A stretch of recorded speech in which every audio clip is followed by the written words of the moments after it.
তুমি এই 200 টাকা দিয়া দিও। কি কোন ভাই 200 টাকা? ভাই আমার কাছে শুধু 100 টাকাই আছে, আমি নতুন নতুন ভিডিও শুরু করতেছি তো আপনি আমার এই 100 টাকা দিয়ে দেন।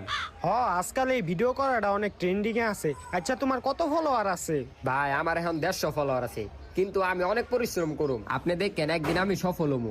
বাহ, তোমার ভিতরে অনেক কনফিডেন্স আছে। আচ্ছা ঠিক আছে, দাও 100 টাকাই রাখি। সত্যি কথা বলতে আমি এটা 150 টাকা দিয়ে কিনছিলাম, কিন্তু তোমার নিয়ত আমার পরিষ্কার লাগতেছে। তোমার লগে এই 50 টাকা লস আমি পোষাইলো মনে, তুমি লয়ে যাও এটা। আরে ভাই এই দুইটার জিনিস কি বিচ চালাইতেছেন? আমার কাছে বিচ চালান, আমিও ভিডিও বানাই তো ভিডিও বানাইতে আমার কাজে লাগবো। আরে না ভাই, এই যে ওর কাছে বেচ চালাইছি, আপনি অন্য জায়গায় দেখেন। আরে ভাই আমি আপনারে 500 টাকা দিব না, আমার কাছে বিচ চালান। আরে ভাই, এই যে টাকা পয়সার কোনো বিষয় না, গরিব পোলা পাইন ভিডিও বানাইবো, ভিডিও বানায় অনেক উপরে উঠবো। ওর কাছে বেচ চালাইছি, আপনার কাছে আবার কেমনে বেশি? আর এই জায়গায় জবানের তো একটা দাম আছে নাকি? ভাই আমার জবানের কোনো দাম নাই, দেন আমার 500 টাকা আর আপনি এটি রেখে দেন।